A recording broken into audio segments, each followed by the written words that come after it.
नमस्कार विद्यार्थियों। वेदांत क्लासेज में आप सभी का हार्दिक स्वागत व अभिनंदन। विद्यार्थियों, आज का क्वेश्चन देखिएगा। हाल ही में पाकिस्तान की वायुसेना ने 600 किलोमीटर की मारक क्षमता वाली किस स्वदेशी एयर लॉन्च क्रूज मिसाइल का सफल परीक्षण किया है? जब भारत, देखा होगा आपने, डीआरडीओ के द्वारा अभी काफ़ी सारे ऐसे अभ्यास किए जा रहे हैं और डिफेंस में काफ़ी अच्छा काम कर रहा है भारत। तो भारत का एक दुश्मन देश है विद्यार्थियों, पाकिस्तान, वो भी पीछे क्यों रहने वाला है? वो भी कोशिश कर रहा है लेकिन भारत से काफ़ी पीछे है। उस मिसाइल का, उसका नाम क्या? बाबर, शाहीन, तैमूर, गोरी। हाँ, तैमूर। क्या नाम है? तैमूर है विद्यार्थियों। तो अपना तो ध्यान रखना ही, साथ में जो पड़ोसी है, दुश्मन है, उनका भी ध्यान रखना होता है। लिखिएगा। हाल ही में पाकिस्तान की वायुसेना ने 600 किलोमीटर की, ये 600 बता रहे, हो सकता ज़्यादा भी हो, 600 किलोमीटर की मारक क्षमता वाली,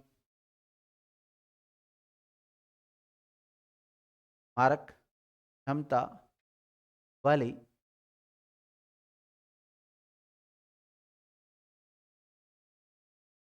स्वदेशी, स्वदेशी मतलब पाकिस्तान खुद की है ना, स्वदेशी air launch cruise missile, air launch cruise missile, bracket में लिखना तैमूर, नाम याद रखना इसका, तैमूर का सफल परीक्षण किया।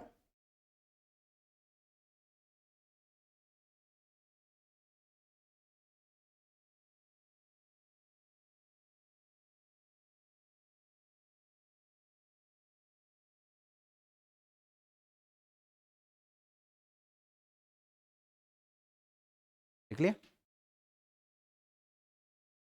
आपने देखा होगा विद्यार्थियों, कई मिसाइल काफ़ी हाइट पे जाके मतलब उनको वो किया जाता फायर, लेकिन कई होती बिल्कुल ऐसे कम हाइट पे भी, मतलब वो चलती है, नीचे नीचे भी चलती है।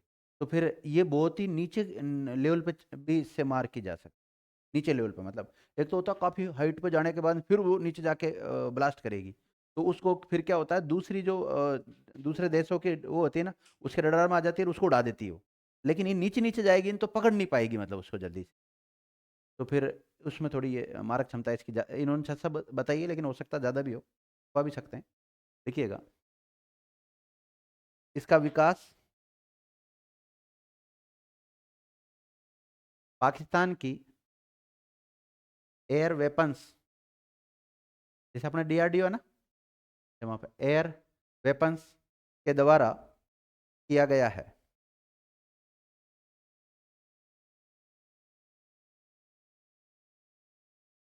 अब इसकी खासियत क्या है विद्यार्थियों? देखा होगा, देख, एयर लॉन्च क्या है? एयर लॉन्च यानी कि वायु से ये मार करेगी स्थल में, कहां पर? और साथ ही में समुद्र में। वायु से स्थल में भी मार कर सकती है और समुद्र में भी मार कर सकती है, यानी कि जो सबमरीन वगैरह होती है ना अपने समुद्र के भीतर, उनको भी नुकसान पहुंचा सकती है। देखिएगा, यह है अपना लक्ष्य।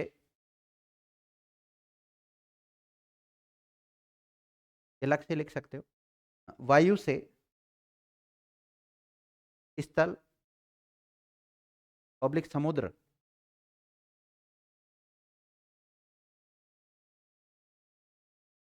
में साध सकती है या कर सकती है, जो भी है।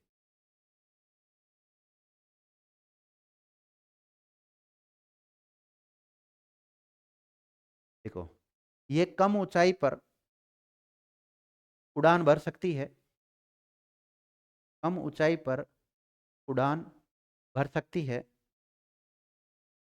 ताकि विरोधी डिफेंस से भी बचा जा सके। ज्यादा हाइट पे जाते हैं तो उनको उड़ा देते हैं फिर।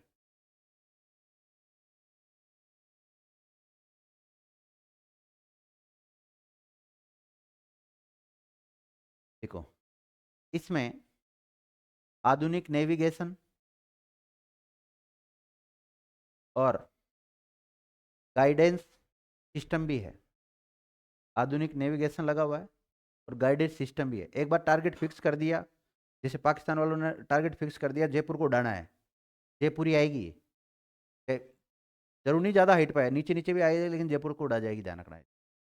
अब इतनी 600 किलोमीटर देख लो आप कहाँ से, और अगर माना कि वहाँ का कोई प्लेन आया, एरोप्लेन आया उधर का, एयर डिफेंस का कोई भी उनका ऐसा कोई है, तो उससे लाएगी ये इंडिया के बॉर्डर तक लाकर इंडिया को उड़ा सकती है। इंडिया के पास भी बहुत सारे ऐसे डिफेंस सिस्टम है, जैसे इंडिया में आती है वो ऑटोमेटिक सब संचालित है। अपने बॉर्डर पर सेना के पास ऐसे सिस्टम लगे हुए हैं कि जैसे अगर कोई दुश्मन का इस टाइप का अगर कोई आता है, तो हमारे जो नेविगेशन वगैरह लगे हुए, सैटेलाइट वगैरह लगे हुए, उनसे बिल्कुल उसको हम क्या कर लेते हैं, कैच कर लेते हैं, तुरंत ऑटो फायर कर देते हैं। और आपने कई बार जैसे रील वगैरह में देखोगे, धुर धुर धुर वो एक साथ ही फायर करते हैं ना, तो डायरेक्ट उसकी मिसाइल कहाँ जाएगी, नीचे जाएगी, ब्लास्ट करने से पहले उसको गिरा देगी। और हाँ, हाँ बहुत सारे हैं भारत के पास। अब कौन सा देश चर्चा में आ गया विद्यार्थियों? पाकिस्तान। तो पाकिस्तान के बारे में पढ़ लो, के बारे में पढ़ लो, पाकिस्तान के बारे में। ये वाला क्षेत्र विवादित है, आपको पता ही है। लिखो, हेडिंग डालो, पाकिस्तान, पाकिस्तान हेडिंग डालो, लिख लिया?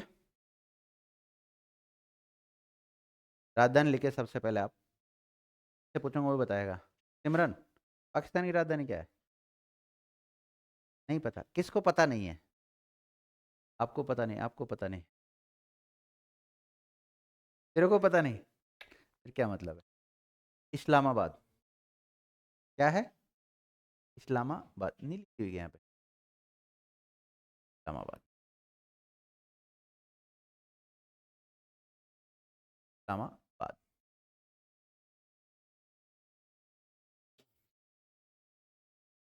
लिख लिया विद्यार्थियों? मुद्रा लिखो, मुद्रा।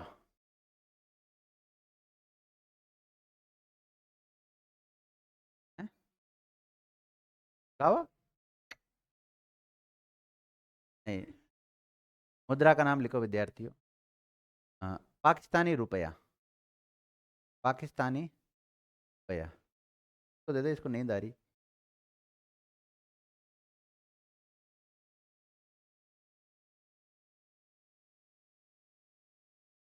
लिख लिया? एक काम करो, रुपया को रेखांकित, या वैसे नोट डाल लो।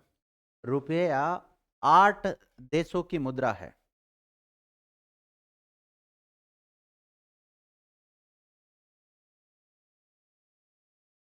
क्योंकि विद्यार्थियों 8 देशों की मुद्रा है। 8 देशों का नाम लिखो। मालदीव। अब दोबारा जब भी मैं कभी आएगा रुपया चर्चा में, तो आपसे पूछूंगा रुपया कितने देशों की मुद्रा, आप बताना कितनों की है? 8 की है। और 8 कौन कौन से वो भी बताना पड़ेगा आपको। लिखो, मॉरिशस, मालदीव,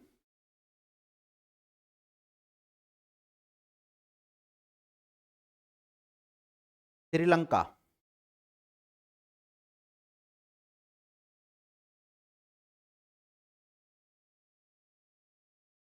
नेपाल,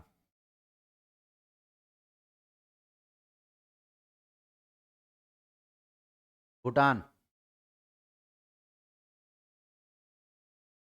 इंडोनेशिया,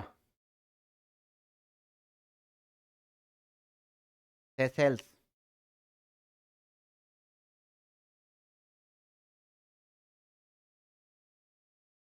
कितने हो गए? और एक लिख लो, पाकिस्तान। और इसकी ट्रिक याद कर लेना। मामा श्री ने भाई से पाकिस्तान मांगा, मामा श्री ने भाई से पाकिस्तान मांगा। Mauritius, Maldives, Sri Lanka, Nepal, Bharat, Indonesia, Seychelles, Pakistan.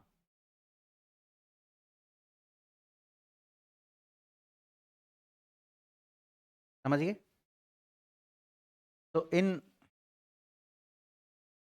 8 देशों की मुद्रा का नाम क्या विद्यार्थियों? रुपया है। क्या है? रुपया है। मामा श्री ने भाई से पाकिस्तान मांगा। लिख लिया 8 देशों के नाम? और लिखो।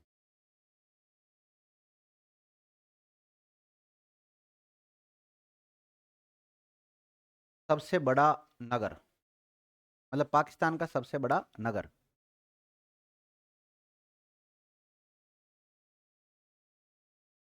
कौन सा है? कराची। लिख लो कराची।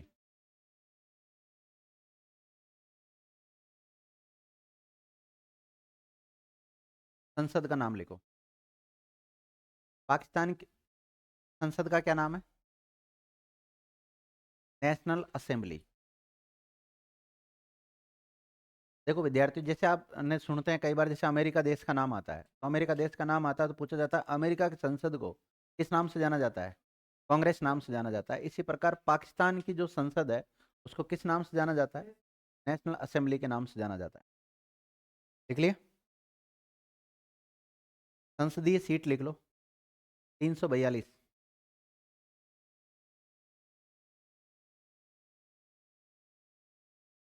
और भारत और पाकिस्तान के बीच में जो सीमा रेखा है इसको किस नाम से जाना जाता है?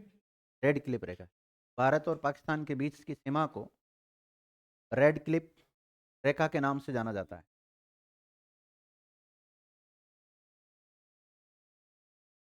और रेड क्लिप रेखा की लंबाई कितनी है? ये तो राजस्थान राजस्थान में। पूरी की बताओ। 3323, 3323 किलोमीटर। लिख लो 3323। 33, इसमें से 1070 राजस्थान में। एक आपने देखी होगी विद्यार्थियों, ये जो वाला पार्ट है इधर, अ, अफगानिस्तान का कुछ हिस्सा भी भारत के साथ सीमा साझा करता है। तो जिसको हम किस नाम से जानते हैं? 106, 106। जिसे हम डूरंड रेखा के नाम से नाम जानते हैं, डूरंड रेखा। तो लिखो, भारत और अफगानिस्तान के मध्य की सीमा डूरंड रेखा कहलाती है।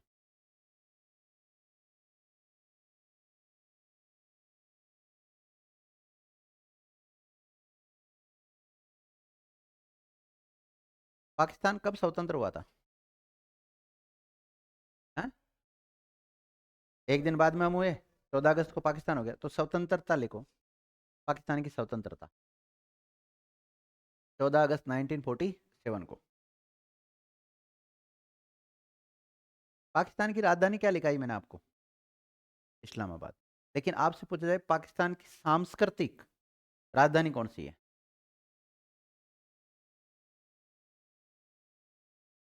पाकिस्तान की सांस्कृतिक राजधानी लाहौर। देखिएगा, सांस्कृतिक राजधानी लाहौर।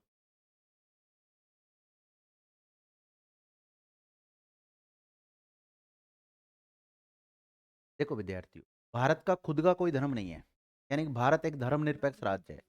लेकिन कई देश ऐसे होते हैं उनका खुद का धर्म होता है, तो उनको धार्मिक स्टेट कहते हैं हम।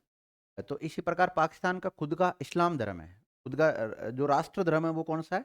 इस्लाम है विद्यार्थियों। तो इस्लामिक राष्ट्र है ये भी। तो इसको इस्लामिक राष्ट्र का दर्जा कब मिला? देखिएगा, 23 मार्च 1956 को, 23 मार्च 1956 को पाकिस्तान को इस्लामिक राष्ट्र का दर्जा प्राप्त हुआ।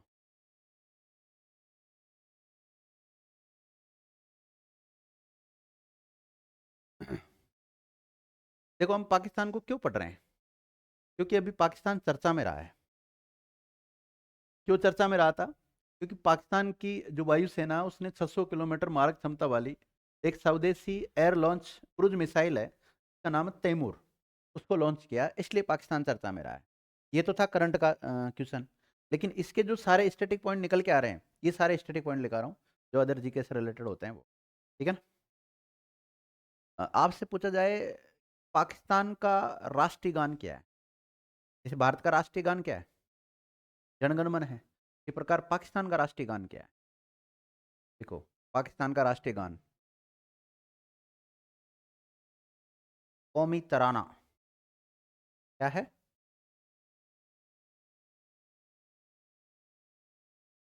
कौमी तराना, जिसे हाफिज जालंधरी ने लिखा था। या हाफिज भी आता है।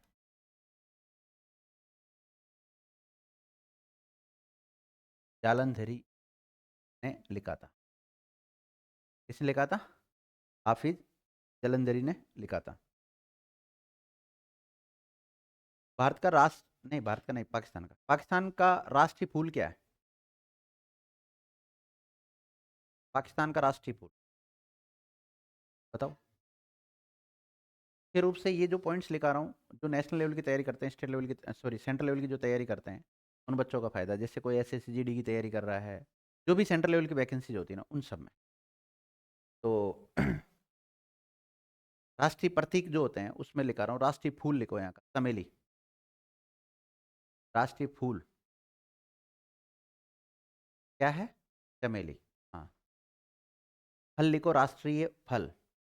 भारत का नहीं लिखा रहा हूँ, किसका लिखा रहा हूँ? पाकिस्तान का। राष्ट्रीय फल लिखो, आम।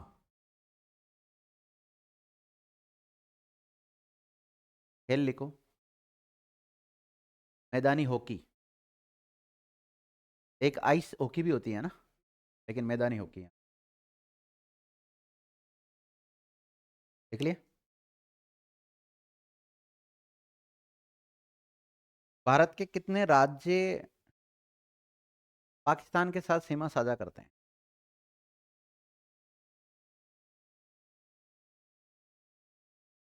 कितने राज्य करते हैं बताओ।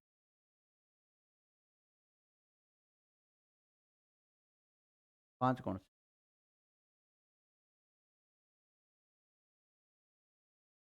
लद्दाख राज्य, जम्मू कश्मीर राज्य, 3 राज्य और 2 केंद्र शासित प्रदेश। 3 राज्य और 2 केंद्र शासित प्रदेश। देखिएगा, भारत के 3 राज्य और 2 केंद्र शासित प्रदेश सीमा साझा करते हैं। या सीमा लिख सकते हो शॉर्ट में आप। सीमा लिख के 5 नाम लिख लो।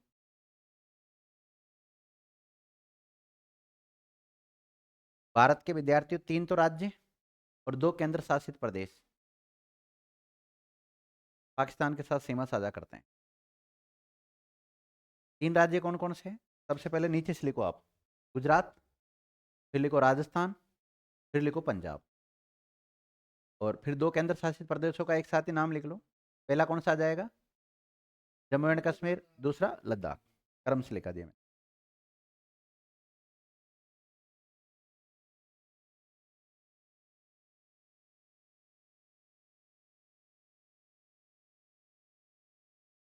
ये क्या विद्यार्थी? ये इनका ध्वज होता है। ध्वज है इनका। जो झंडा होता है उस पर इस प्रकार के चिन्ह लगे रहते हैं, या इस प्रकार का जो चांद वगैरह बना हुआ रहता है। इनका आदर्श वाक्य लिखो, या ध्येय वाक्य, पाकिस्तान का ध्येय वाक्य। आस्था, एकता और अनुशासन। क्या है? आस्था, एकता और अनुशासन।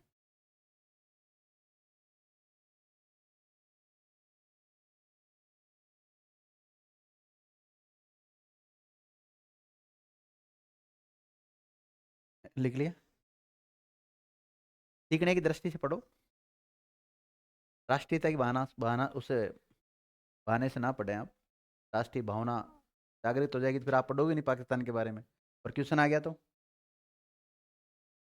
अभी बीच में विद्यार्थियों ऐसा चल रहा था, काफ़ी समय पहले फर्स्ट ग्रेड का एग्ज़ाम था, तो उस समय जो मुगलों के समय के जो भी घटनाक्रम हुए हैं, मुगलों का जो भी इतिहास है, तो उसको किताबों से हटाया जा रहा था। इससे जो NCERT किताबें आती हैं उनसे हटाया जा रहा था, क्योंकि राजस्थान में भी, इंडिया में भी BJP की सरकार है, वो कहती है कि हम हिंदू राष्ट्र वगैरह बनाने की बात करती। तो फिर ऐसे ही में अगर पेपर में ये चल रहा था कि अब की बार ये मुगल वगैरह ये हटा देंगे। फर्स्ट ग्रेड के सिलेबस में दे रखा लगभग 20 नंबर का मुगल काल। क्या दे रखा है? मुगल। फर्स्ट ग्रेड वाले बच्चों ने सोचा सरकारी कैरी इसको तो हटाएंगे, तो हम क्यों पढ़ें इसमें। और एग्जाम में विद्यार्थी सबसे ज़्यादा सवाल ही किससे दिए? मुगल काल से दे दिए। अब बताओ उन बच्चों का क्या होगा? पूरे फेल हो गए वो लगभग। जो जो ऐसी सोच रखते थे केवल राष्ट्रीयता की भावना के साथ वो पढ़ाई कर रहे थे, खिलवाड़ हो गया ना उनके साथ। तो सरकार की पॉलिसी अलग चलती है, और एक स्टूडेंट को स्टूडेंट की भावना से पढ़ना चाहिए। देखो विद्यार्थी, एक नाम काफी चर्चित है अभी वर्तमान में, फ्रेडरिक मर्च, क्या नाम है? फ्रेडरिक मर्च। देखिएगा, अगला जो अपना क्वेश्चन है वो क्वेश्चन देखिएगा सबसे पहले। हाल ही में 12 से 13 जनवरी 2026 को भारत की अपनी पहली आधिकारिक यात्रा पर जो फ्रेडरिक मर्ज आए हैं वो कौन से देश के चांसलर हैं? फ्रांस के, जर्मनी के, ऑस्ट्रिया के और स्वीडन के। आपने देखा होगा भारत और अमेरिका के संबंध अभी, तो भारत कोशिश कर रहा है कि अन्य जो राष्ट्र है उनके साथ हम क्या बना लें, अच्छे संबंध बना लें। उसी क्रम में हम चाइना को वापस, हिंदू चीनी भाई भाई, मतलब वापस चाइना के साथ हम दोस्ती बढ़ा रहे हैं। रशियन जो राष्ट्रपति है व्लादिमीर पुतिन, उसको हमने इंडिया बुला लिया। उसके अलावा जो जर्मनी के अभी चांसलर है फ्रेडरिक मर्च, उनको हमने इंडिया बुला लिया। तो हम दूसरे देशों के साथ संबंध अच्छे बना लेंगे, क्या दिक्कत है? तो ये कौन से देश के हैं विद्यार्थियों? जर्मनी के है। और जर्मनी है यूरोप में, कहाँ पर है? यूरोप। और यूरोप के जो बड़े राष्ट्र है उनमें जर्मनी भी काउंट होता है। और जर्मनी एक ऐसा देश है विद्यार्थियों जिसके लीडरों के द्वारा इतिहास में अब तक 2 विश्व युद्ध करा दिए गए। कितना? पहला विश्व युद्ध भी जर्मनी की वजह से हुआ और दूसरा विश्व युद्ध भी जर्मनी की वजह से हुआ। यानी पूरी दुनिया को गर्त में ले जाने का काम किसने किया है? वो किया है विद्यार्थियों जर्मनी ने। अब इंडिया में बुलाया जा रहा है तो देखते हैं क्या होता है। बाकी तृतीय विश्व युद्ध नहीं होना चाहिए। और अब की बार जो तृतीय विश्व युद्ध होगा ना विद्यार्थियों, तो वो ऐसे नहीं होगा, डायरेक्ट आमने सामने नहीं होगा। वो गलत अलग तरीके से वार किया जाएगा। जैसे कहते हैं विद्यार्थियों, जब कोरोना आया था तो वो चाइना का वार था। क्या वार था? चाइना का वार था। तो ऐसे कई प्रकार से वार किए जा सकते हैं किसी दूसरे देश को हानि पहुंचा। और आजकल तो आपको पता टेक्नोलॉजी कितनी आगे बढ़ चुकी है। अभी हाल ही में भारत की सेना में 1 लाख ड्रोनों को शामिल किया है। कितने? सैनिक नहीं, ड्रोन। अब विद्यार्थियों वो ड्रोन लड़ाई करेंगे, मतलब वो सब चीज़ में सक्षम होंगे, वो फायर भी कर सकते हैं, वो दूसरे देशों में भी जा सकते हैं। तो उससे एक जो व्यक्ति होता है उसकी तो हानि नहीं होगी ना, कम से कम। ड्रोन ठीक है, उड़ गया तो गया वो, लेकिन उसमें व्यक्ति तो नहीं मरेगा ना। तो अब पाकिस्तान कर ले कितनी क्रूज मिसाइल वगैरह हमारे पास, बैलिस्टिक बैलिस्टिक सब है, टेंशन मत। तो आप एक छोड़ोगे, हम 1 लाख छोड़ेंगे एक साथ। पाकिस्तान कब समाप्त हो जाएगा कोई पता नहीं है। लेकिन पाकिस्तान को हम जब चाहे जब समाप्त कर सकते हैं, लेकिन दूसरे देशों का दबाव आता है विद्यार्थियों। अब अमेरिका साथ में आ गया तो अमेरिका भारत को रातों रात बर्बाद कर देगा। उधर से चाइना आ गया तो हम उस नीति पे चलते हैं, जियो और जीने दो। और अभी हम दोस्ती कर रहे हैं आस पड़ोस वालों से, चाहे हमारी दुश्मनी है फिर भी हम दोस्ती करने की कोशिश कर रहे हैं कि पड़ोसी पहले। दोस्ती किसके साथ कर रहे हैं हम? पड़ोसियों के साथ। लेकिन पड़ोसी हमारे सारे निकम्मे पूरे ही देखो, हमने बांग्लादेश का साथ दिया, बांग्लादेश गद्दार निकल रहा है। अब पाकिस्तान हमसे अलग हुआ है और हमारी 12 बजाने में लगा हुआ है। चलो अभी लिखिए आगा, इस लिखा हूँ इसको। लिखो, हाल ही में जर्मनी के चांसलर फ्रेडरिक मर्च, फ्रेडरिक मर्च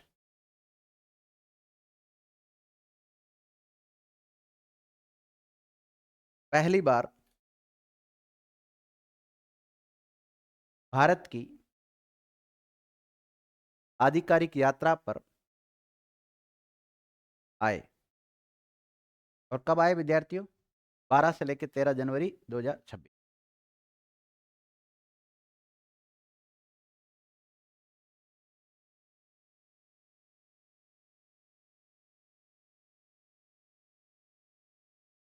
लिखिएगा नोट।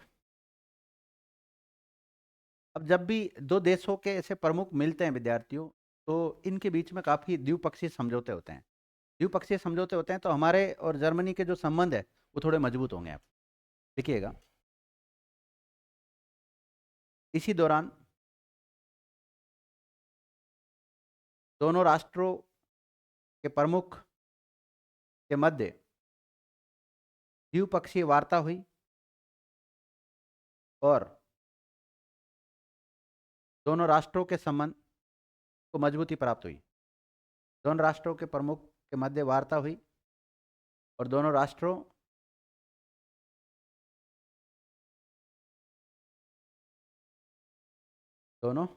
राष्ट्रों के संबंधों को मजबूती मिली। देख लिया। इसमें आपको जर्मनी नजर आ रहा है कहीं? कहाँ नजर आ रहा है? मुझे तो कहीं नजर नहीं आ रहा है इसमें। यहीं होगा कहीं ना कहीं इसमें। मैं थोड़ा सही नहीं दिखाई दे रहा, ऐसे दिखा देता हूँ आप। जर्मनी कहाँ से आए विद्यार्थियों? जर्मनी से आए, तो हेडिंग डाल लो आप, जर्मनी। अब जर्मनी के बारे में स्टैटिक पॉइंट लिखा दूँ। इन दिनों में जर्मनी के बारे में तो नहीं लिखा है ना आपको मैंने? लिखा दिया हो तो बोल दिया करो, नहीं लिखाऊंगा। जर्मनी। तो देखो विद्यार्थियों, पहली बात तो ये पता होना चाहिए कि जर्मनी एक राष्ट्र है, एक देश है, जो कि यूरोप महाद्वीप में स्थित है। कौन से महाद्वीप में है? यूरोप महाद्वीप में। भारत कौन से महाद्वीप में? एशिया महाद्वीप में। तो लिखिएगा, जर्मनी यूरोप महाद्वीप में स्थित एक देश है। कौन से महाद्वीप में? यूरोप महाद्वीप में स्थित एक देश है।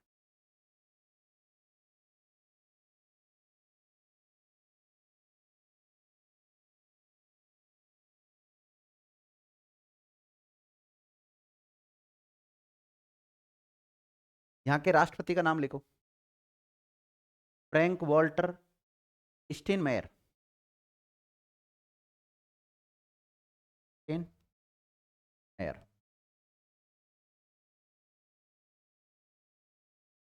जैसे विद्यार्थी, भारत में सबसे ज्यादा चलती किसकी है? पीएम की चलती। इस प्रकार में जर्मनी में चलती किसकी है? चांसलर की। किसकी चलती? चांसलर की। अब भारत में भी राष्ट्रपति होता है, वहां पर भी राष्ट्रपति होता है, राष्ट्रपति की इतनी ज्यादा नहीं चलती। लिख लिया। राजधानी लिखो। जर्मनी की राजधानी क्या है? बर्लिन। जर्मनी की राजधानी क्या है भाई? बर्लिन। और ये विद्यार्थियों यूरोप महाद्वीप में स्थित है, और यूरोप महाद्वीप के कई देशों ने आपस में एक समझौता कर रखा है, तो उनके नागरिक दूसरे में जा सकते हैं, फ्री ट्रेड कर रखा है। उनकी मुद्रा भी इवन एक ही रख रखी उन्होंने। मैंने आपको बताया भी था, उसको हम यूरो जोन कहते हैं। क्या कहते हैं? Euro zone. तो इस ये जर्मनी में विद्यार्थियों यूरोपियन यूनियन का हिस्सा है, और इसकी मुद्रा का नाम भी यूरो है। क्या है? यूरो। तो मुद्रा का नाम लिखो आप, यूरो।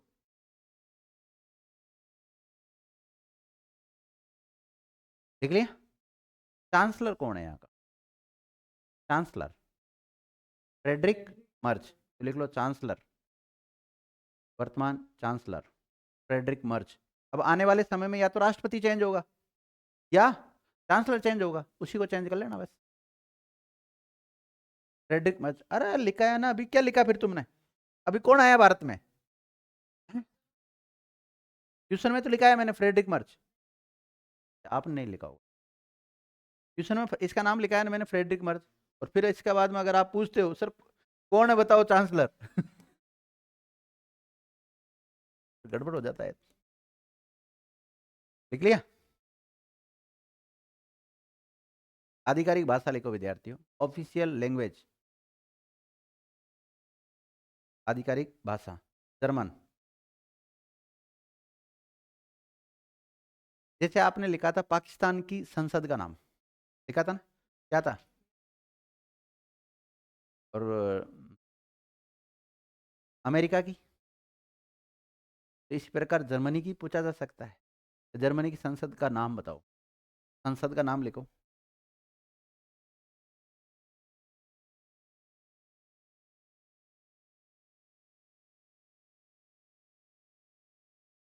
बुंडेस्टॉग। बुंडेस्टॉग।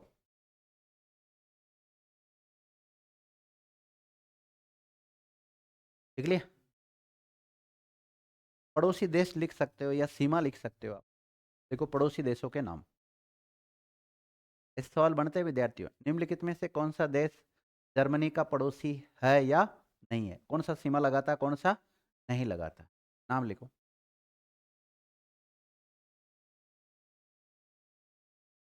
डेनमार्क।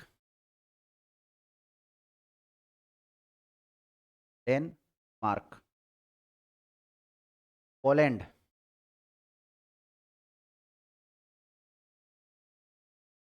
लिख लिया। चेक गणराज्य। चेक गणराज्य। लिख लिया। ऑस्ट्रिया, ऑस्ट्रेलिया नहीं, ऑस्ट्रिया। और ऑस्ट्रिया की राजधानी वियना। आपको राजधानी वगैरह नहीं लिखनी है अभी, ऑस्ट्रिया लिखना है केवल। लिख लिए? Switzerland, Switzerland.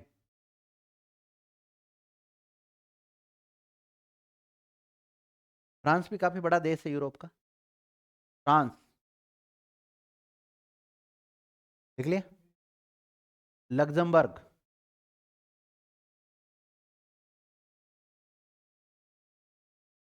बेल्जियम और नीदरलैंड।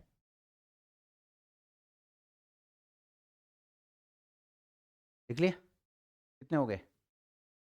9 हो गए, तो 9 लिख लेना। सबसे ऊंचा पर्वत लिखो।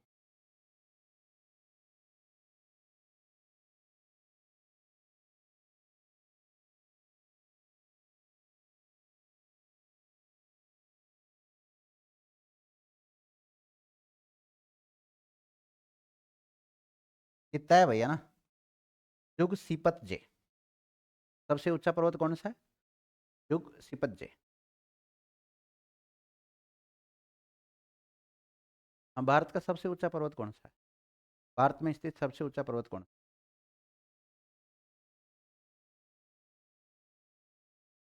पर्वत में तो हिमालय का नाम आ जाएगा, और हाँ, चोटी में उसका आ जाएगा, केटू का। ध्यान रखना विद्यार्थियों, माउंट एवरेस्ट भारत में नहीं है। हिमालय की सबसे ऊंची चोटी कौन सी है? Mount Everest. लेकिन वो भारत में नहीं है। वो कहाँ पे लोकेटेड है? नेपाल में स्थित। कई बार ऐसा लगता है माउंट एवरेस्ट कहाँ है, क्योंकि हिमालय को हम किसका मानते हैं? भारत का मानते हैं। हिमालय नेपाल में भी फैला हुआ, चाइना में फैला हुआ विद्या। लिखिएगा, प्रमुख नदी लिखो, प्रमुख नदी। ऐसे लिख लो। राइन। कौन सी नदी? राइन नदी, डेन्यूब, एल्बे। अब मेरी बात सुनो, ये नाम जो मैंने लिखा है ना, आपको कठिन लग रहे होंगे अभी, लेकिन ये नाम बताओ कैसे लिखा है। जैसे भारत की प्रमुख नदियों में हम बोले गंगा, यमुना, सरस्वती, ऐसे नाम लिखा है बस मैंने इसमें। ये केवल 2-3 नाम लिखाए हैं। और लिखो, प्रमुख उद्योग लिखो। ऑटोमोबाइल्स, इलेक्ट्रॉनिक्स, केमिकल्स और मशीनरी।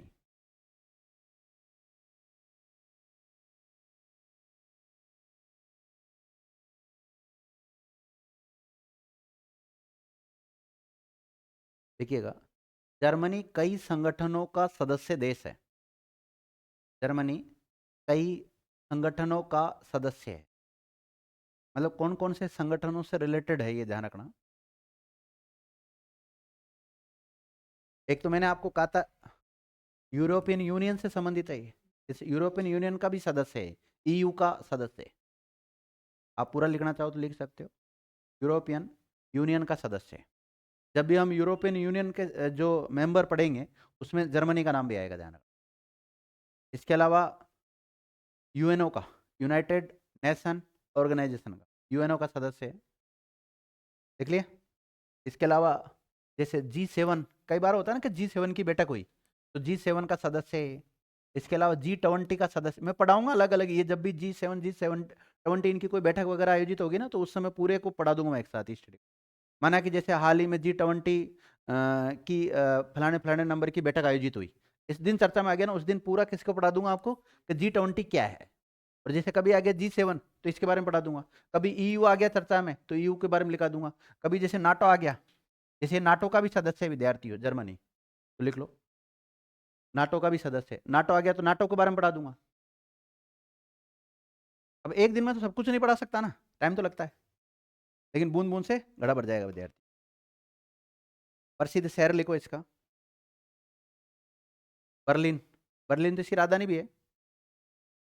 जर्मनी के प्रसिद्ध शहर लिख लो, बर्लिन, म्यूनिक। कभी जर्मनी घूमने जाओ तो बता तो दो कौन कौन से शहर है वहाँ के main main. Munich, Hamburg, Frankfurt. Bharat के सही है, दिल्ली, मुंबई, कोलकाता। कौन सा लिखा है? फ्रैंकफर्ट।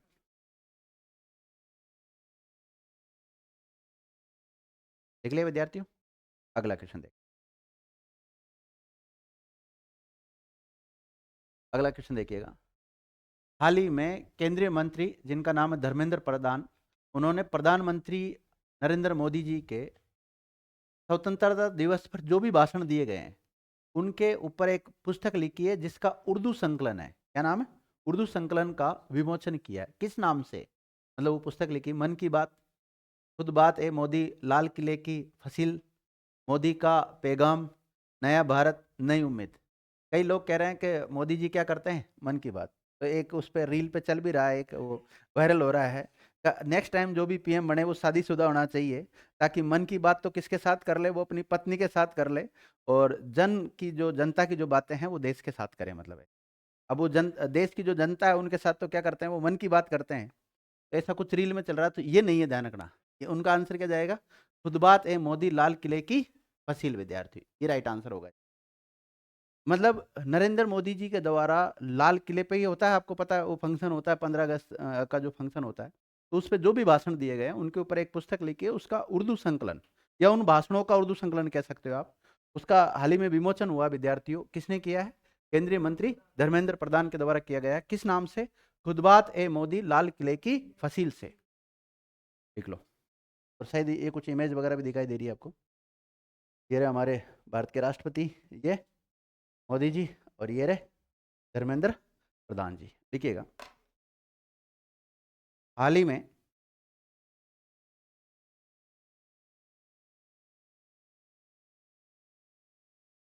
केंद्रीय मंत्री धर्मेंद्र प्रधान ने केंद्रीय मंत्री धर्मेंद्र प्रधान ने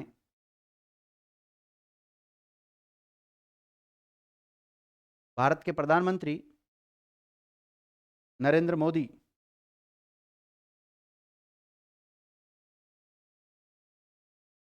के द्वारा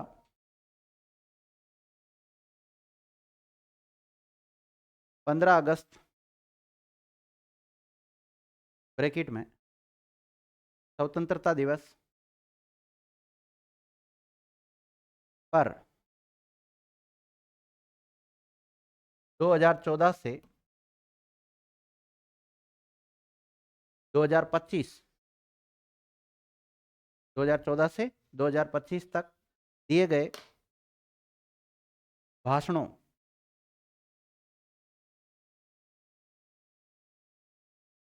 के उर्दू संस्करण। कौन सा संस्करण? उर्दू। उर्दू मतलब उर्दू में लिखा है उनको, है ना? उर्दू संस्करण, ब्रैकेट में ये नाम लिखना। उर्दू संस्करण का नाम क्या है? खुदबात ए मोदी, लाल किले की फसील से।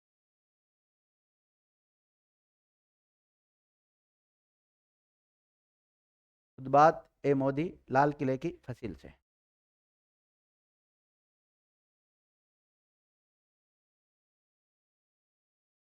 लिख लिया? नहीं लिखा? का विमोचन किया।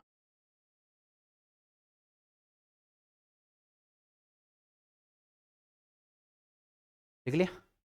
लिखो। अब देखो, ये जो उर्दू संकलन है, इसका प्रकाशन किसने किया? तो लिखो प्रकाशन, प्रकाशित। किसके द्वारा इसको प्रकाशित किया गया? राष्ट्रीय उर्दू भाषा संवर्धन परिषद के द्वारा। राष्ट्रीय उर्दू भाषा संवर्धन परिषद के द्वारा।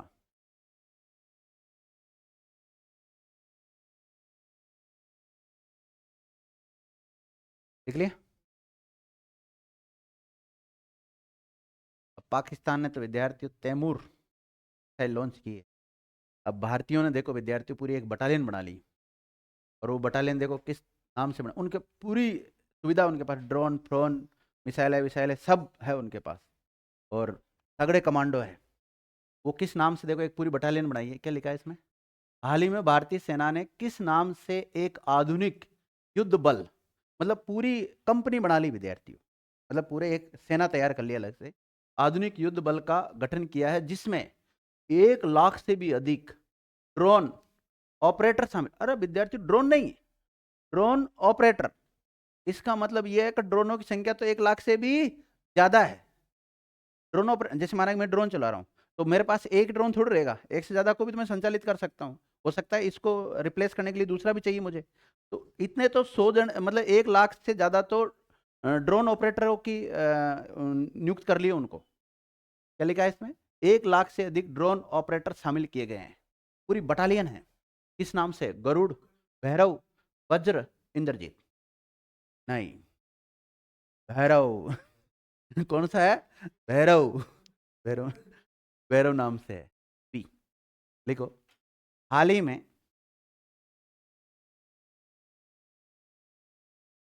भारतीय सेना,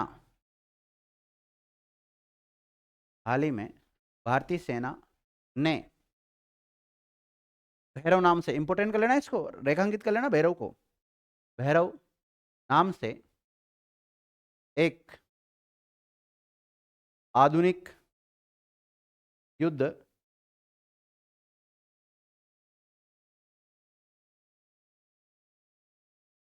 आधुनिक युद्ध बल का गठन किया है। आधुनिक युद्ध बल का गठन किया है, जिसमें 1 लाख से अधिक ड्रोन ऑपरेटर भी शामिल है।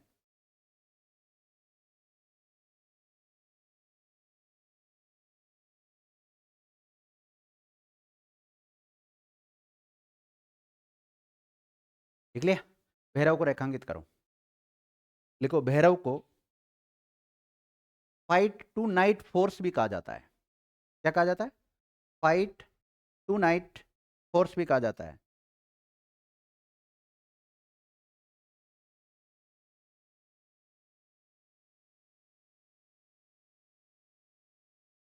लिख लिया?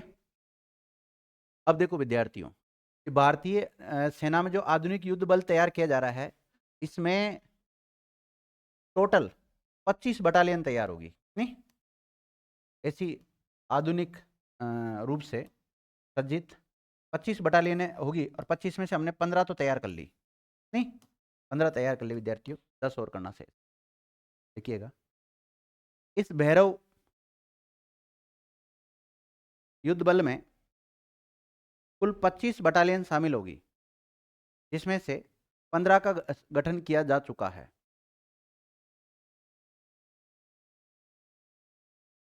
इसमें से कितने का? 15 का गठन किया जा चुका है। और विद्यार्थी जो भारतीय सेना दिवस का मनाया जाता है 15 जनवरी को, तो 15 जनवरी को अब की बार जयपुर में काफ़ी अच्छे कार्यक्रम हो रहे हैं। उन कार्यक्रमों में अपना प्रदर्शन भी करेगी वो। तो 15 बटालियन है ना, वो दिखाएगी, अपना कर्तव्य दिखाएगी पूरा, भाई हम किस प्रकार दुश्मनों से लड़ेंगे। हाँ, क्या कैंसिल कर दिया? नहीं, वो ऐसे कैंसिल कर दिया होगा, प्रोग्राम तो हो रहा है ना, तो उनका वो भीड़ ज़्यादा आ गई ना वहाँ पे, इसलिए भीड़ इतनी ज़्यादा आ गई कि वहाँ ही नहीं रहे वहाँ पे। वो कह रहे भाई हम तो 1000 लोगों को दिखाएंगे, वो भी दिखाएंगे, इतना ही होता है। व्यवस्था ज़्यादा लोग आ जाएंगे तो व्यवस्था खराब होनी ही होती। राजस्थान के तो आपको पता है, अभी सोशल मीडिया का ज़माना है, तुरंत पहुँच जाते सारे, और नहीं तो रील बनाने पहुँच जाएंगी।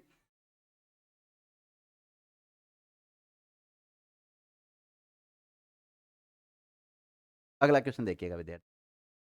हाल ही में सिक्किम हाई कोर्ट के नए चीफ जस्टिस के रूप में किसने शपथ ली विद्यार्थी? मतलब अब सिक्किम का भी आपको ध्यान रखना है, अभी काफ़ी नियुक्तियाँ हो रही नई नई। तो न्यायमूर्ति विश्वनाथ सोमादर, न्यायमूर्ति जे के महेश्वरी, न्यायमूर्ति मीनाक्षी मदार राय, न्यायमूर्ति ए के मोहम्मद मुश्ताक। फोटो दिखाता हूँ, इससे पता लगा। यानी कि इसका आंसर क्या जाएगा अपना? डी जाएगा विद्यार्थी, न्यायमूर्ति ए मोहम्मद मुश्ताक। देखो,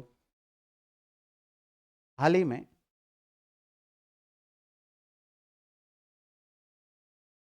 न्यायमूर्ति ए मोहम्मद मुश्ताक, न्यायमूर्ति ए मोहम्मद मुश्ताक सिक्किम हाई कोर्ट के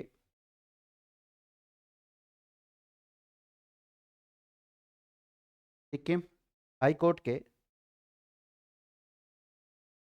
मुख्य न्यायाधीश नियुक्त किए गए, नियुक्त किए गए विद्यार्थी।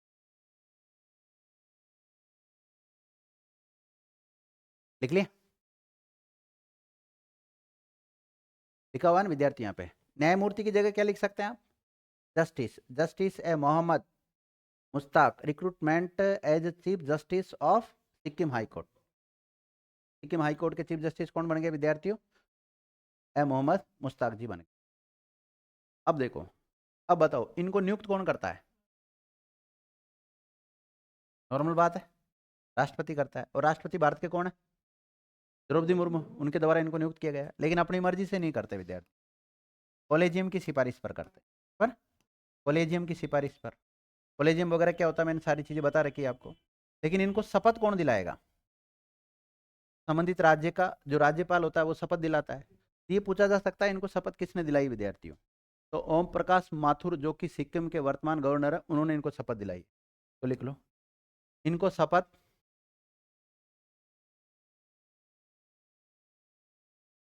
इनको शपथ सिक्किम के राज्यपाल ओम प्रकाश माथुर के द्वारा दिलाई गई। के द्वारा? ओम प्रकाश माथुर के द्वारा दिलवाई गई। किसके द्वारा विद्यार्थियों? ओम प्रकाश माथुर के द्वारा दिलाई गई।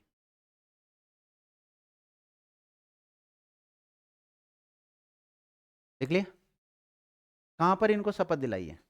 गंगटोक, जो कि सिक्किम की राजधानी भी क्या है? गंगटोक। और ये सिक्किम के विद्यार्थी 24वें मुख्य न्यायाधीश बने। कौन से बने? 24वें, 24वें चीफ जस्टिस है वहां के, सिक्किम जो हाईकोर्ट है ना उसके। और वर्तमान में हाईकोर्ट की संख्या कितनी है? हाईकोर्ट की संख्या 25। और सबसे लेटेस्ट हाईकोर्ट 25वां नंबर का कौन सा है? अमरावती हाईकोर्ट है। लिख लिया, नोट। इससे पहले ये केरल हाईकोर्ट में कार्यवाहक मुख्य न्यायाधीश भी रह चुके हैं। क्या रह चुके हैं? कार्यवाहक मुख्य न्यायाधीश भी रह चुके हैं। लिख लिया विद्यार्थियों। अब देखो, कौन सा स्टेट चर्चा में आ गया विद्यार्थियों? आपको ये देखो छोटा सा दिखाई दे रहा है यहाँ पे, ये सिक्किम है। अगर इसको थोड़ा जूम करते हैं तो इस प्रकार से निकल के आता है। ठीक है, तो अब बताओ, अब किसके बारे में पढ़ेंगे हम? सिक्किम के बारे में पढ़ेंगे। हेडिंग डालो सिक्किम।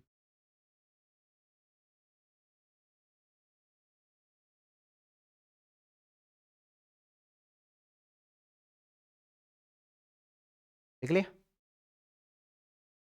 स्थापना लिख लो। सिक्किम की स्थापना कब हुई थी? 16 मई 1975 को। कब हुई थी? 16 मई 1975 को। कब हुई? 16 मई 1975 को। आपको पता है सिक्किम से रिलेटेड दो संशोधन भी हुए हैं, 35वां और 36वां। 36वां संविधान संशोधन 1975 के तहत इसको भारत में शामिल किया गया है। भारत का जो मुख्य क्षेत्र है उसमें शामिल किया गया है इसको 36वें संविधान संशोधन के तहत। कौन से के तहत? 36वें संविधान संशोधन 1975 के तहत भारत की मुख्य भूमि में शामिल किया गया है इसको। देखिएगा, 36वां संविधान संशोधन 1975 के द्वारा, 36वां इंडियन कॉन्स्टिट्यूशन में अमेंडमेंट करते हैं ना हम, 36वां संविधान संशोधन 1975 के द्वारा सिक्किम को भारत में शामिल किया गया। सिक्किम को भारत में, हालांकि पहले भी भारत का पार्ट था लेकिन एक अधिराज्य था वो, सिक्किम में शामिल, सॉरी, सिक्किम को भारत में शामिल किया गया और भारत का 22वां राज्य बनाया।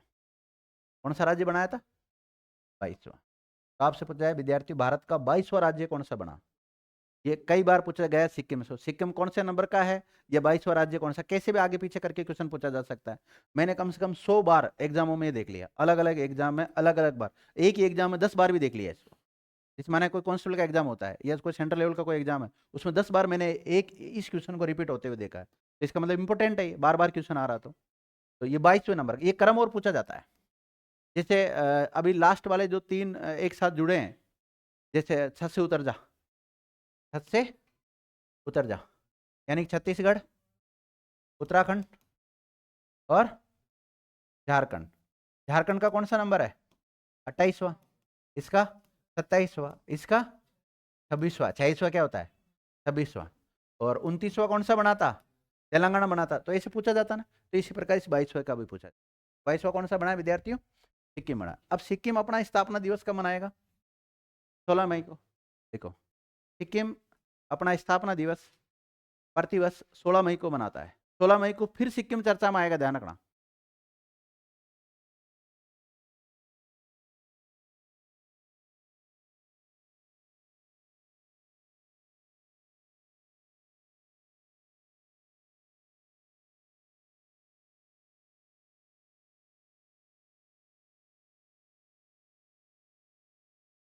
इधर देखेंगे विद्यार्थियों तो इधर आ जाता नेपाल। क्या आ जाता है? नेपाल। इधर देखते हैं तो भूटान। और नीचे नहीं, भारत का तो हिस्सा ही कह रही है। क्या बांग्लादेश के साथ भी सीमा साझा करता है? हुँ? इसमें तो टच करा रखी है ना। बांग्लादेश के साथ तो नहीं करना चाहिए, क्योंकि पश्चिम, अरे यार सॉरी, बांग्लादेश के साथ नहीं करता, पश्चिम बंगाल है ये। हाँ, क्योंकि पश्चिम बंगाल, सुनो, ये देखो, ये वाला हिस्सा निकल के जाएगा ना यूं करके, यूं तो ये पश्चिम बंगाल का पार्ट जाएगा, इधर दार्जिलिंग वाला पार्ट जाएगा, तो पश्चिम बंगाल नहीं आएगा। तो सीमा कौन से दो, तीन देशों के साथ लगाएगा ये। तीन देश कौन से? नेपाल, चीन, भूटान। और भारत के राज्य। हाँ, और देखो, दूसरा मैप और दिखा देता हूँ ताकि आपका थोड़ा सा कंसेप्ट और क्लियर हो जाए। इसमें देख लो, ये विद्यार्थियों सिक्किम। ये क्या है? सिक्किम। ये जो ग्रीन ग्रीन जा रहा है ना यहाँ से, ये वाला जो ग्रीन जा रहा है, ये पूरा पश्चिम बंगाल है। ये क्या है? पश्चिम बंगाल। तो पश्चिम बंगाल के साथ सीमा साझा कर रहा है। किसके साथ साझा कर रहा है? पश्चिम बंगाल के साथ। इधर तो देश आ गया नेपाल, तो और इधर क्या आ गया? भूटान आ गया, और ऊपर चाइना आ गया पूरा। तो तीन तो देशों के साथ सीमा साझा करेगा है। कितने? तीन देशों के साथ। और भारत के साथ, भारत का तो हिस्सा ही है। अब भारत में तो केवल एक ही राज्य के साथ सीमा साझा कर रहा है, और उसका नाम क्या है? पश्चिमी बंगाल।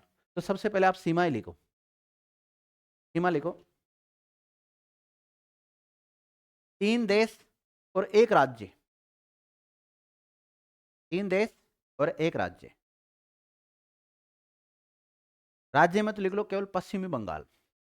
और पश्चिम बंगाल भारत का हिस्सा है, ये नहीं तुम बांग्लादेश कर दो। पश्चिम बंगाल।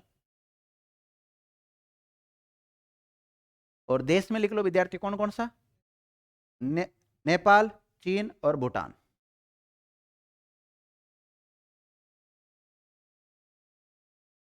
और कई बार विद्यार्थियों चीन नहीं आता, चीन का एक पार्ट है, तिब्बत आ जाता है।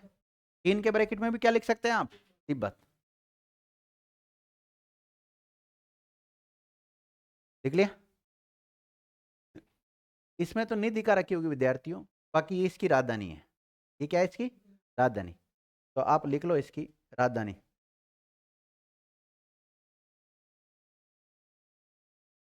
और देखो, इस मैप से भी क्लियर हो रहा है ना, क्योंकि भारत येलो येलो दिखाई दे रहा है ना पूरा, तो ये वाला ऊपर वाला पार्ट भारत का है।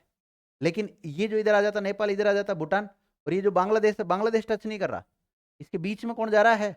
पश्चिम बंगाल जा रहा है यहाँ से यूं करके। इससे सही नहीं होता।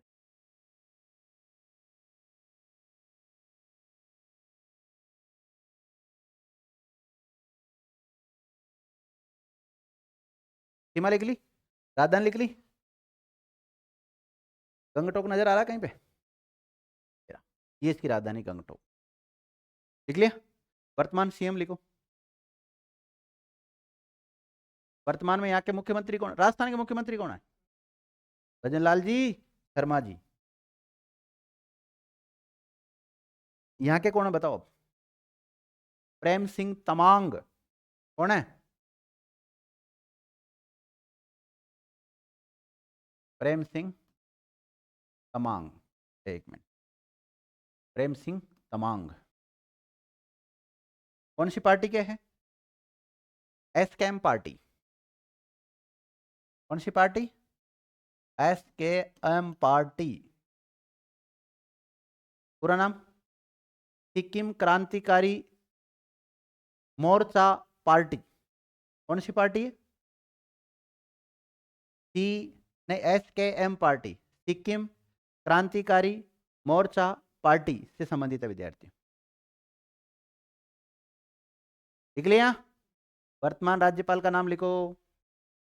वर्तमान राज्यपाल कौन अभी शपथ दिलाई थी, बताया मैंने आपको। अच्छा, नींद आ रही है क्या अभी भी? कॉफी पिलाने के बाद भी नींद आ रही है? हाँ, ओम प्रकाश माथुर। वर्तमान राज्यपाल का नाम लिखो, ओम प्रकाश माथुर।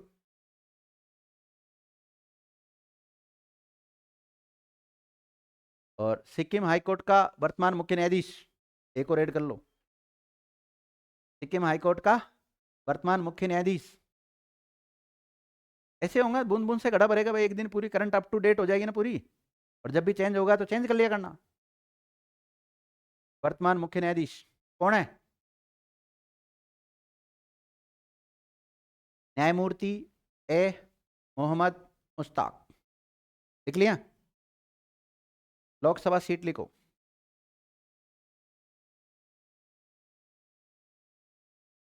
लोकसभा सीट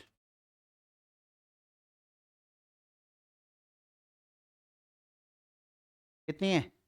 एक। राजस्थान में कितनी है? 25 है। हाँ दीपू बता। राजस्थान में राज्यसभा सीट कितनी है? 10। यहाँ पर एक। एक ही तो लोकसभा सीट है, एक ही राज्यसभा सीट है। लिख लिया? विधानसभा सीट लिखो।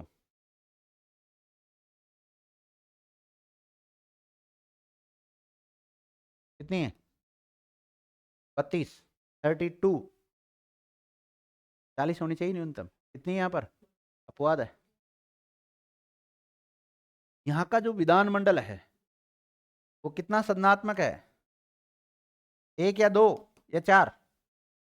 एक सदनात्मक है, यानी केवल विधानसभा विधान परिषद नहीं है। लिखो, विधानमंडल एक सदनात्मक है। डिस्ट्रिक्ट लिखो विद्यार्थियों। राजस्थान में डिस्ट्रिक्ट कितने हैं? 40। यहाँ पे लिख लो 6। राजस्थान को शॉर्ट में क्या लिखते हो आप? राजस्थान का वाहन अक्षर क्या है भाई? RJ है। तो इसी प्रकार सिक्किम का, हाँ सिक्किम का अगर कोई वाहन निकल के जा रहा है आपके सामने से, जैसे आप पुलिस में नौकरी करते हो या नहीं करते हो, वैसे भी आम नागरिक को आपके सामने कोई भी घटना दुर्घटना कुछ भी हो जाती है, तो आप कैसे नंबर नोट कराओगे? ये आप तो करा दोगे 2047 नंबर साहब। कैसे कराओगे? 2047। कभी भी इन नंबरों से कोई मतलब नहीं है, ध्यान रखना, पुलिस उसको नहीं पकड़ पाएगी। हमेशा जब भी नोट करो तो पूरे नंबर लिखा करो उसका। जैसे माना कि सिक्किम का है तो वहां पे लिखा होगा SK। अब SK 01 SN 42 47 जो भी नंबर है वो ऐसा होगा पूरा। तो ऐसे याद रखना है आपको। तो इसका वाहन अक्षर लिखो आप SK। क्या होता है वाहन अक्षर? SK। लिख लिया? राज्य पशु लिखो, लाल पांडा। राज्य पशु क्या है? लाल पांडा। लिख लिया? और पक्षी लिखो, रक्त तीतर या लाल तीतर। रक्त को लाल ही तो होता है, रक्त तीतर। लिख लिया?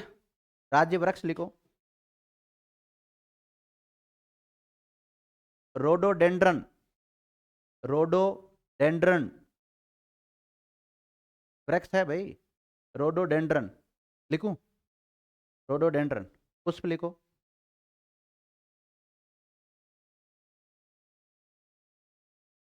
यरुम लेई। यरुम लेई पुष्प है। ये थोड़ी राजस्थान की तरह है। राजस्थान का राज्य पुष्प क्या है? रोडा। और यहाँ का क्या है? यरुम लेई। लिख लिया? लोक नृत्य लिखो, संगीनी। कौन सा? संगीनी, तमांग, शेलो, आदिवासी लोग ही रहते हैं उधर ज्यादातर। गैनो, दर्रे जानते हो ना विद्यार्थी? दर्रे क्या कहते हैं? दर्रे दो पहाड़ों के बीच में जो समतल भूमि होती है, सकड़ी जो समतल भूमि होती है, या जो रास्ता होता है उसको क्या बोलते हैं? दर्रा, पासेज। तो दर्रे लिखो, प्रमुख दर्रे यहाँ के। अच्छा, रोहतांग दर्रा यहाँ है, हिमाचल प्रदेश में। लिखिएगा, नाथुला दर्रा। कौन सा? नाथुला दर्रा। जेलेपला दर्रा, जेलेप जेलेपला दर्रा। नेशनल पार्क लिखो, कंचनजंगा नेशनल पार्क। देखो, काजीरंगा अलग है और कंचनजंगा अलग है, ध्यान। काजीरंगा तो कहाँ है? असम में। और कंचनजंगा सिक्किम में है। कंचनजंगा लिख लिया? कंचनजंगा को रेखांकित करो। इसे यूनेस्को की विश्व विरासत सूची में भी शामिल कर रखा है। कंचनजंगा को किस में शामिल कर रखा है? यूनेस्को की वर्ल्ड हेरिटेज जो साइट होती है ना, उसमें शामिल कर रखा है इसको। इसे यूनेस्को की वर्ल्ड हेरिटेज साइट में शामिल किया गया है, विश्व विरासत सूची में शामिल कर रखा है यूनेस्को। लिख लिया? और दूसरा लिखो, हम्बो गेलो।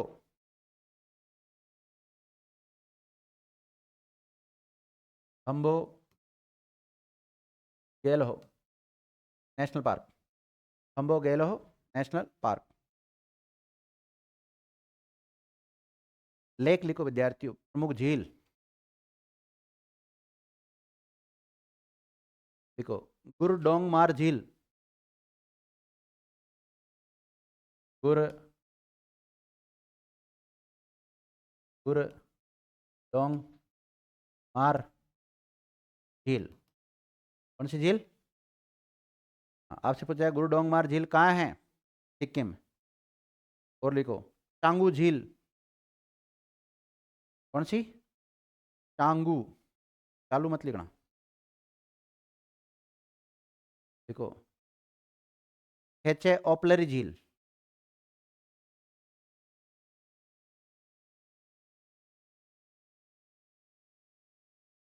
खेचे ओपलरी झील।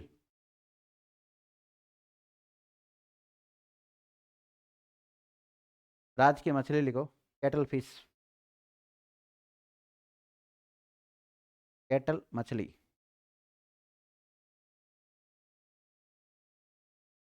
देख लिया? यहाँ यहाँ विद्यार्थियों ना, पहला ऑर्गेनिक राज्य भी कौन सा है? सिक्किम में, ध्यान रखना। ऑर्गेनिक खेती करने वाला पहला राज्य कौन सा है? सिक्किम है। लिखो, भारत का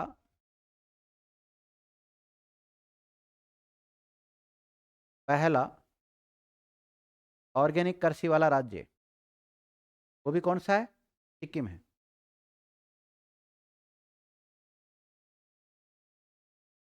देख लिया? इसने अपनी राज्य तितली भी घोषित कर रखा है। देखिएगा, राज्य तितली, blue duck, blue Duke, blue Duke, Duke, blue Duke.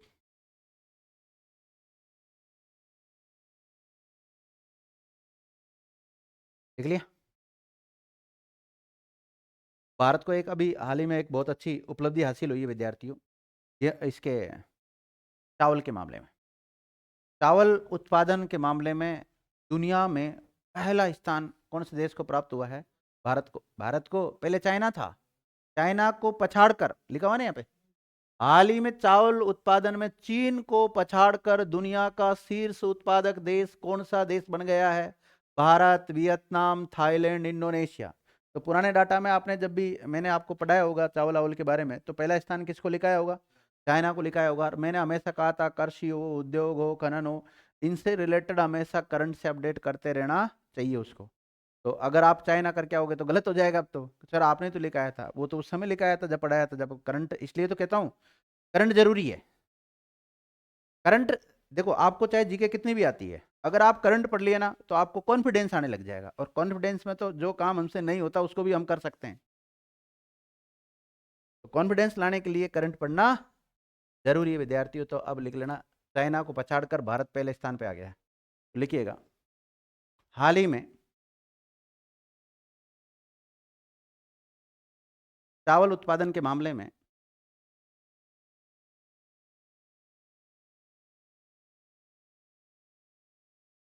हाल ही में चावल उत्पादन के मामले में भारत चीन को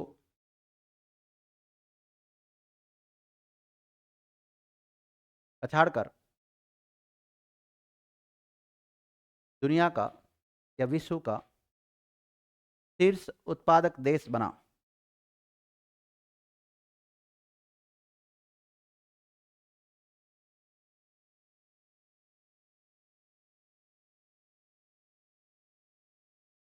लिख लिया? नोट डालो। देखो, भारत का चावल उत्पादन 150.18 मिलियन टन को पार हो गया ना विद्यार्थियों। भारत का चावल उत्पादन 150.18 मिलियन टन के पार हो गया, मतलब इससे भी ज्यादा हो गया। और ये घोषणा किसने की विद्यार्थियों? अभी शिवराज सिंह चौहान ने की है। देखो, ये घोषणा भारत के केंद्रीय कृषि मंत्री शिवराज सिंह चौहान के द्वारा की गई। केंद्रीय कृषि मंत्री शिवराज सिंह चौहान किसी समय एमपी के क्या हुआ करते थे? मुख्यमंत्री हुआ करते थे। और आज वर्तमान में केंद्र में क्या है? ये पीएम, वो कैबिनेट मिनिस्टर विद्यार्थियों, कृषि के मामले में, कृषि के मंत्री। ठीक लिया? देखो, कई देश ऐसे होते हैं कि उत्पादन बहुत ज्यादा करते हैं। अब भारत उत्पादन भी करता है और निर्यात भी करता है। क्या करता है? निर्यात। लिखो, भारत के द्वारा चावल उत्पादन और निर्यात दोनों किया जाता है।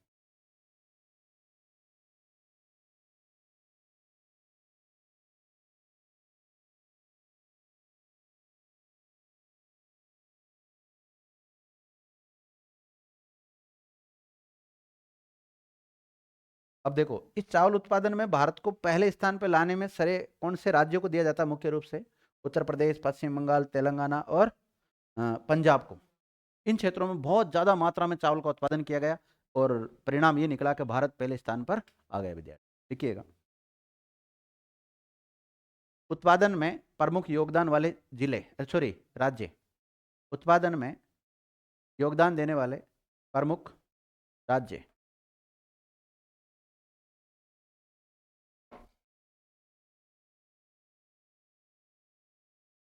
नाम लिख लो इनका, उत्तर प्रदेश, पश्चिम बंगाल, तेलंगाना और पंजाब।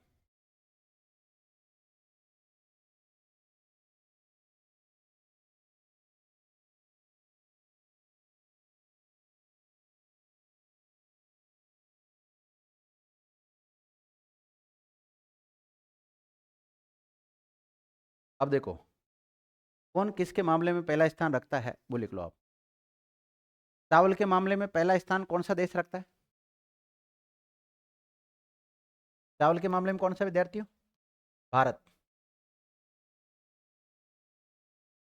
गेहूं के मामले में? गेहूं सबसे ज्यादा दुनिया में कहां पर उत्पादित होता है? हैं? गेहूं, गेहूं के मामले में चीन ही है, ध्यान रखना। गेहूं के मामले में कौन सा है? चीन। चीन में सबसे ज्यादा गेहूं उत्पादित होता है। और मक्का में? मक्का, यूएसए। मक्का सर्वाधिक कहां पर उत्पादित होता है? यूएसए। मक्का में पहला स्थान अमेरिका। और गन्ना में? गन्ना, गन्ना में ब्राजील।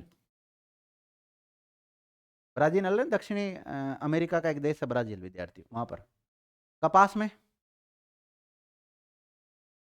चीन, कपास में चीन। चाय में, चाय चाय चाय फोर चीनी, चीन। चाय में पहला स्थान कौन रखता है? चीन। कॉफी में, कॉफी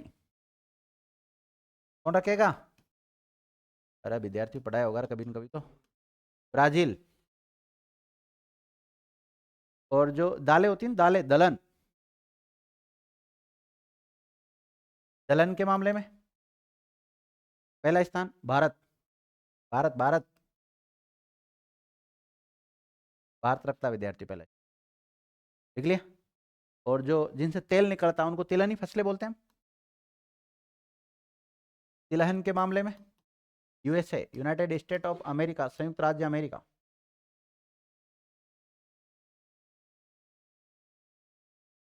देख लिया।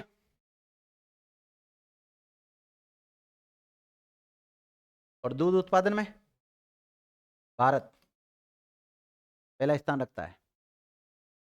अंडा उत्पादन में, अंडा चाइना।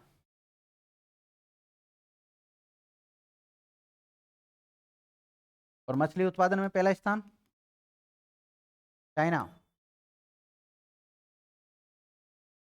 देख लिया। और कोयला उत्पादन में है, कोयला उत्पादन में पहला स्थान चीन।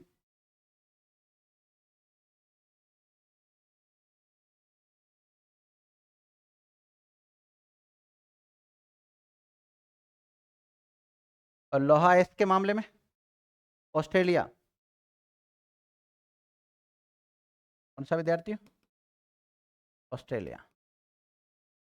और क्रूड ऑयल, कच्चा तेल,